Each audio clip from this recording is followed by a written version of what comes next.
90 రోజుల కోర్సు పూర్తి చేస్తే చాలు 100% ప్లేస్మెంట్ సపోర్ట్ తో సాఫ్ట్వేర్ జాబ్ మీ సొంతం. వెంటనే కోడ్ జ్ఞాన్ డెస్టినేషన్ ని సంప్రదించండి. నమస్కారం రవీంద్రనాథ్ ఠాగూర్ గారు. నమస్తే అండి సిరి గారు. సార్, ఈ మధ్య కాలంలో మనం చూసుకున్న ఎప్పటి నుంచి అయినా కూడా ప్రాపర్టీ విషయాల్లో చాలా మంది గొడవలు పడడం మనం చూస్తూ ఉంటాం. అసలు తాతల ఆస్తి ఎవరికి చెందుతుంది సార్? అందులో హక్కు ఎవరికి ఉంటుంది?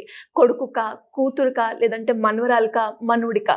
తాతల ఆస్తి ఎవరికి చెందుతుంది? హిందూ సక్సెషన్ యాక్ట్ 1956 ప్రకారం 1956 హిందూ వారసత్వపు చట్టం క్లిస్టల్ క్లియర్గా చెప్పినటువంటి ఒక యాక్ట్ ప్రకారం మనం ఏం చెప్తామంటే, ఏదైతే ప్రాపర్టీ ఉందో తాతల నుంచి వస్తున్న ఆస్తి ఏన్షియంట్ ప్రాపర్టీ అంటే తండ్రి యొక్క తండ్రి మనవరికి చెందుతుందా మనవరాలకి చెందుతుందా అని చెప్పే ముందుగా తాత యొక్క ఆస్తి తండ్రికి చెందుతుంది. ఇది గుర్తుపెట్టుకోవాల్సిన విషయం. తండ్రికి చెందకుండా డైరెక్ట్గా మనవడికి కానీ మనవరాలకు కానీ చెందే అవకాశమే లేదు. ఫర్ ఎగ్జాంపుల్, ఒక తండ్రి గారి యొక్క ప్రాపర్టీ ఉంది. ఈ ప్రాపర్టీ కూడా ఎలా వచ్చిందని కూడా ఇంపార్టెంట్.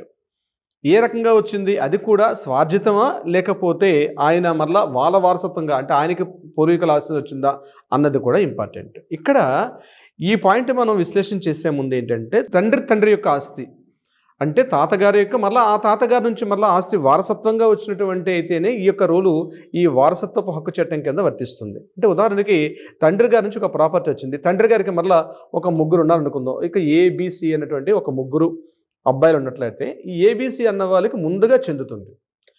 ఉదాహరణకి ఒక 10 ఎకరాల పొలం ఉంది. ఈ 10 ఎకరాల పొలంలో ఈక్వల్ పార్ట్ అన్నది 3.3, 3.3, 3.3 చొప్పున వాళ్ళందరికీ కూడా ఈక్వల్ పార్ట్స్గా ఉంటుంది. ఇప్పుడు ఏ అనే వ్యక్తికి మరలా ఒక ఇద్దరు పిల్లలు అనుకుందాం, ఎక్స్ వై అని చెప్పి ఇద్దరు పిల్లలు అనుకుందాం. ఇప్పుడు ఏ యొక్క ప్రాపర్టీ అంటే ఈ ఎక్స్ అనే వై అని వాళ్ళకి ఏ అనే తండ్రి అయితే, వాళ్ళ తాతగారి నుంచి వచ్చిన ప్రాపర్టీ ఏదైతే పార్టిషన్ చేశాడో ఆ పార్టిషన్ ప్రకారమే ఈ కింద ఎక్స్ వై వాళ్ళకి చెందుతుంది. అదేవిధంగా బికి చెందినటువంటి ఆస్తి వాళ్ళ పిల్లలకు చెందుతుంది, సికి చెందినటువంటి ఆస్తి వాళ్ళ పిల్లలకు మాత్రమే చెందుతుంది అని క్లియర్గా ఈ యొక్క హక్కు చట్టంలో రాయడం జరిగింది. ఇది ఎలా చెందుతుంది హక్కు కూడా అంటే, తండ్రికి చెందకుండా మనవడికి కానీ మనవరాలకు కానీ చెందే హక్కు లేదు. ముందు వాళ్ళక్కడ పార్టిషన్ జరగాలి. వాళ్ళ విభజన చెందిన తర్వాత మాత్రమే మనవడికి కానీ మనవరాలకు కానీ చెందుతుంది. మరలా వాళ్ళ పిల్లలకి వాళ్ళకు కూడా చెందుతుంది. ఇది వెరీ వెరీ ఇంపార్టెంట్ పాయింట్. అంటే ఇక్కడ ఉదాహరణకి ఈ ఎక్స్ అనే మనవడికి బి తాలూకా ప్రాపర్టీ అందే అవకాశం లేదు. ఎందుకంటే వీళ్ళకి ఆల్రెడీ ప్రాపర్టీ ఏ పరంగా ఉంది కాబట్టి అందులో ఉన్నటువంటి పార్ట్ అలా కిందకి వెళ్ళాల్సిందే తప్పించి ఆ భాగస్వామ్యం నుంచి వెళ్ళే అవకాశం లేదు.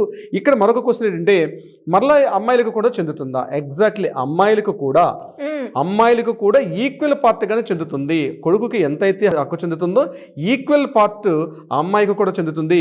ఇది 2022లో వినీత్ శర్మ వర్సెస్ రాకేష్ శర్మ సుప్రీంకోర్టు ఇచ్చినటువంటి జడ్జిమెంట్ ప్రకారం ఏంటంటే, ఇది క్లియర్గా ఏదైతే ప్రాపర్టీ ఆస్తి అందుతుందో మనవలకు కూడా ఈక్వల్గా అదే పార్ట్ ఆస్తి కిందకి అలా చెందుతూ ఉంటుంది. అయితే ఒకవేళ తాతగారు సంపాదించిన ప్రాపర్టీ ఆయన స్వార్జితం అయితే ఆ స్వార్జితం మాత్రం తప్పనిసరిగా ఆయన ఎవరికైనా ఇచ్చుకునే అవకాశం ఉంటుంది. కాబట్టి అది వీళ్ళు ఫైల్ చేసే అవకాశం లేదు. సెక్షన్ 91 సబ్ క్లాస్ 1 ప్రకారం వీళ్ళు ఫైల్ చేస్తారు. అయితే ఆ క్లాస్ ప్రకారం వేసే అవకాశం ఉంటుంది. కానీ ఇప్పుడు నేను చెప్పినట్టుగా అయితే అది ఒకవేళ స్వార్జితం అయితే అది కూడా వీళ్ళకి వచ్చే అవకాశం లేదు.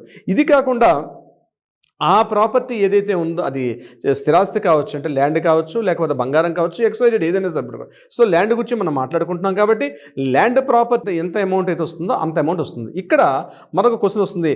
ఒకవేళ తండ్రి మైనర్గా ఉన్నప్పుడు అంటే తన మనవడు తనకు కొడుకు అంటే తాతగారు యొక్క ప్రాపర్టీ అమ్ముతున్నాడు, తాతగారు తండ్రి గారు మనవాడు, ఒకవేళ తాత నుంచి వస్తున్నటువంటి ఏదైతే ఉత్తరాజితం అంటే వాళ్ళ తాతగారికి వంశపారంపర్యంగా వస్తున్న ప్రాపర్టీ ఏదైతే ఉందో, ఒకవేళ పిల్లలు మైనర్గా ఉండేటప్పుడు అంటే మనవడు మైనర్గా ఉండేటప్పుడు తండ్రికి కొన్ని సందర్భాలు అమ్మినటువంటి కేసులు కూడా కొన్ని వందల వేల కేసులు ఈరోజు హైకోర్టులోను సుప్రీంకోర్టులోను కోర్టులో కూడా కొన్ని వేల కేసులు ఉన్నాయి. దీనిలో ఏంటంటే చాలామంది ఇది కూడా ఒక డౌట్ వస్తుంది. నేను అది కూడా వివరించే ప్రయత్నం చేస్తాను. అటువంటి సందర్భాల్లో మనవడు మైనర్గా ఉండేటప్పుడు తండ్రి అమ్మే హక్కు ఉంటుందంటే డెఫినెట్గా పూర్వీకుల నుంచి వస్తున్నటువంటి ఏదైతే పూర్వీకుల ఆస్తి ప్రాపర్టీ ఏదైతే ఉందో, ఒకవేళ తన పిల్లలు మైనర్గా ఉండేటప్పుడు ఆ ప్రాపర్టీ ఒకవేళ అమ్మినా సరే ఆ ప్రాపర్టీ అన్నది ఎవరైతే కొనుక్కుంటారో ఆ ప్రాపర్టీ డిజాల్వ్ అయిపోతుంది. అది ఖచ్చితంగా ఆ యొక్క లావాదేవీ ఏదైతే ఉందో, కొనుగోలు అమ్మకాలు ఏదైతే ఉందో అది పూర్తిగా రద్దు చేసే అవకాశం ఈ మనవడు మళ్ళీ కేసు ఫైల్ చేసుకుంటే దానికి అవకాశం ఉంటుంది.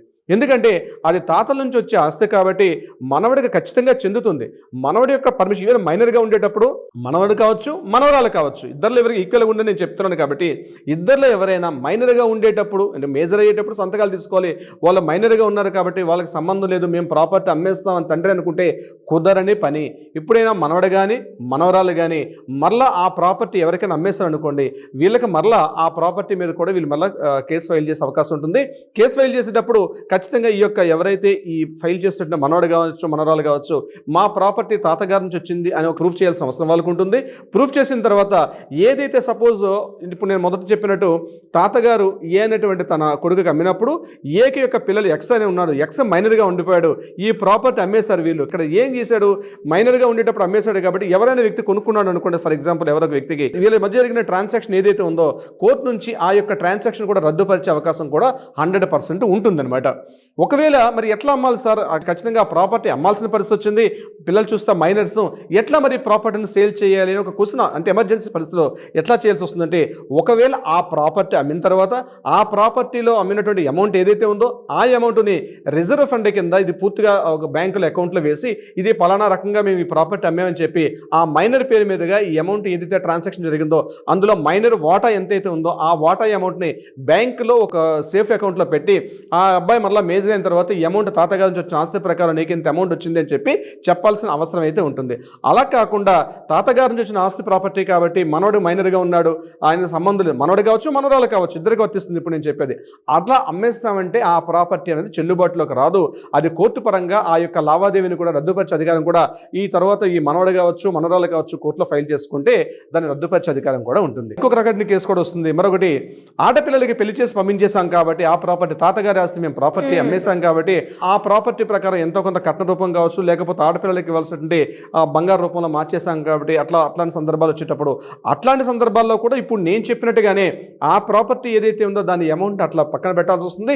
దీన్ని పలానా సందర్భంగా ఉపయోగించని చెప్పి ఆ ఉపయోగించినట్టుగా పూర్తిగా వాళ్ళు కూడా చూపించాల్సిన అవసరం కూడా వస్తుంది. అయితే తాతగారి యొక్క ప్రాపర్టీ ఏదైతే ఉందో ఖచ్చితంగా మనవడికి మనవరాలకి అందరికి కూడా వర్తిస్తుంది. ఎన్ని తరాలు అయితే అన్ని తరాలకి వాళ్ళ యొక్క భాగస్వామ్యం వస్తుంది. అయితే ఏ సందర్భాల్లో ఈ యొక్క భాగస్వామ్యం రద్దే అవకాశం ఉంటుందంటే ముఖ్యంగా కోర్టు కూడా దీని మీద కొన్ని రకాల ఇటు వర్తించే అవకాశం కూడా లేదని చెప్తుంది. ముఖ్యంగా 1956 నుంచి ఇప్పటివరకు జరిగిన కేసు ఏదైతే ఉందో ఇది ఖచ్చితంగా కూడా ఒక రిజిస్టర్డ్ ప్రాపర్టీలో ఉన్నప్పుడు మాత్రమే ఒక పార్టిషన్ చేసుకున్న భాగస్వామిగా విభాగాలు చేసుకునేటప్పుడు అది కూడా ఖచ్చితంగా రిజిస్టర్డ్ అయినటువంటి ప్రాపర్టీకి మాత్రమే ఇవి వర్తిస్తాయి. సాదా బైనామా అంటారు, అంటే తెల్ల కాగితం మీద రాసుకొని కూడా తెలంగాణ ప్రాంతాల్లో సాదా బైనామా అంటారు. సాదా బైనామా అంటే తెల్ల కాగితాల మీద భాగస్వామ్య పంపకాలు రాసుకుంటారు. అటువంటి లావాదేవీలన్నీ వర్తించవు అని చెప్తుంది క్లియర్గా. ఇకపోతే నలుగురు పెద్ద మనుషులు కూర్చొని మాట్లాడుకొని ఓరల్గా మాట్లాడుకోవడం, అంటే కమిట్మెంట్ రిటర్న్ కమిట్మెంట్స్ కాకుండా ఈ పెద్ద అన్నయ్యకి ఈ ప్రాపర్టీ వస్తుంది, చిన్న వాడికి ఈ ప్రాపర్టీ వస్తుంది, పెద్ద అమ్మాయికి ఈ ప్రాపర్టీ వస్తుంది చెప్పి ఓరల్గా మాట్లాడుకున్న వాటికి కూడా చెల్లుబాటు అయ్యే అధికారం లేదు. కాబట్టి అటువంటి వాటి మీద కూడా ఈ యొక్క భాగస్వామ్య పంపకాలు చేసుకునేటప్పుడు ఇవి రద్దయ్యే పరిస్థితి అవకాశం ఉంటుంది. సో ఖచ్చితంగా రిజిస్టర్డ్ ప్రాపర్టీ ఉండాలి. అది సాదా బైనామా కాకుండా అది ఖచ్చితంగా రిజిస్టర్డ్ ప్రాపర్టీ ఉండాలి. అది ఎకరాల ప్రాపర్టీ అయితే మనకి రెవెన్యూ డిపార్ట్మెంట్లో ఉండాలి. ఏదో ఒక రకంగా ఉన్నప్పుడు మాత్రమే ఈ భాగస్వామ్య పంపకాలు తాతగారి యొక్క ఆస్తి తండ్రి గారికి చెందిన తర్వాత మాత్రమే కొడుకుకైనా మనవడికైనా మనవరాలకైనా చెందుతుంది తప్పించి డైరెక్ట్గా మనవడికి మనవరాలకి చెందే అవకాశం మాత్రం ఎట్టి పరిస్థితులు లేదని చెప్పి మన కోర్టులో ఉన్నటువంటి కొన్ని వందల తీర్పులు వచ్చాయి దీని మీద. రాకీ అండ్ అలహాబాద్ హైకోర్టు ఇచ్చిన రాకీ తీర్పులో కూడా ఇదే విషయాన్ని మరోసారి చెప్పడం కూడా జరిగింది. సో ప్రధానంగా అనేక తీర్పులు ఉన్నాయి కాబట్టి తాతల యొక్క ఆస్తి ఖచ్చితంగా మనవడికి మనవరాలు చెందుతుంది, కానీ తండ్రికి చెందిన తర్వాత మాత్రమే చెందుతుంది. ఎంతమంది పిల్లలు ఉంటే ప్రతి ఒక్కరికి కూడా అమ్మాయికి అయితే అమ్మాయికైనా అబ్బాయితో పాటు ఈక్వల్ పార్ట్స్ ఉంటే తప్పించి ఇందులో ఒకరికి ఎక్కువ ఒకరు తక్కువ ఉండే అవకాశం మాత్రం ఎట్టి పరిస్థితులు లేదు. అది స్వార్జితమైన ప్రాపర్టీ అయితే మాత్రం ఎట్టి పరిస్థితుల్లో యొక్క మనవడికి కావచ్చు కొడుకులకు కావచ్చు వాటి మీద వాళ్ళు ఎవరికైనా రాసుకోవచ్చు, వాళ్ళ మీద హక్కు లేదు. కేవలం పిత్రార్జితం అంటే ఏన్షియంట్ ప్రాపర్టీగా మాత్రమే ఈ యొక్క హక్కులు అయితే ఉంటాయండి. శ్రీగారు great sir, great information. And దాంతోపాటు ఎవరికైనా కూడా ప్రాపర్టీ పరంగా ఎలాంటి ఇష్యూస్ ఉన్నా కూడా లీగల్ పరంగా వెళ్ళాలి అనుకునే వాళ్ళకి మీ గైడెన్స్ కావాలి అంటే ఏ విధంగా మిమ్మల్ని అప్రోచ్ అయ్యే ఛాన్స్ ఉందంటారు? ముఖ్యంగా ఈ ఆస్తి పంపకాలు, భాగస్వామ్య పంపకాలు, తాతల నుంచి వస్తున్న ఆస్తికి సంబంధించిన వివరాలు, ఆడపిల్లలకు సంబంధించిన ఆస్తి హక్కులు, వాటికి సంబంధించిన అవిభాజ్య పత్రాలు, వీటికి సంబంధించి ఎటువంటి డౌట్స్ ఉన్నా లేకపోతే న్యాయ సలహా సంప్రదింపులు కావాలనుకున్నా తప్పనిసరిగా కింద స్క్రోల్ అవుతున్నటువంటి నెంబర్ కాంటాక్ట్ చేయగలిగితే డెఫినెట్గా మన లీగల్ టీం వాళ్ళకి అప్రోచ్ అవుతారు. తగిన విధంగా సలహా సూచనలు ఇచ్చే ప్రయత్నం చేయొచ్చు. Thank you sir, thank you so much. Thank you so much అండి శ్రీ గారు.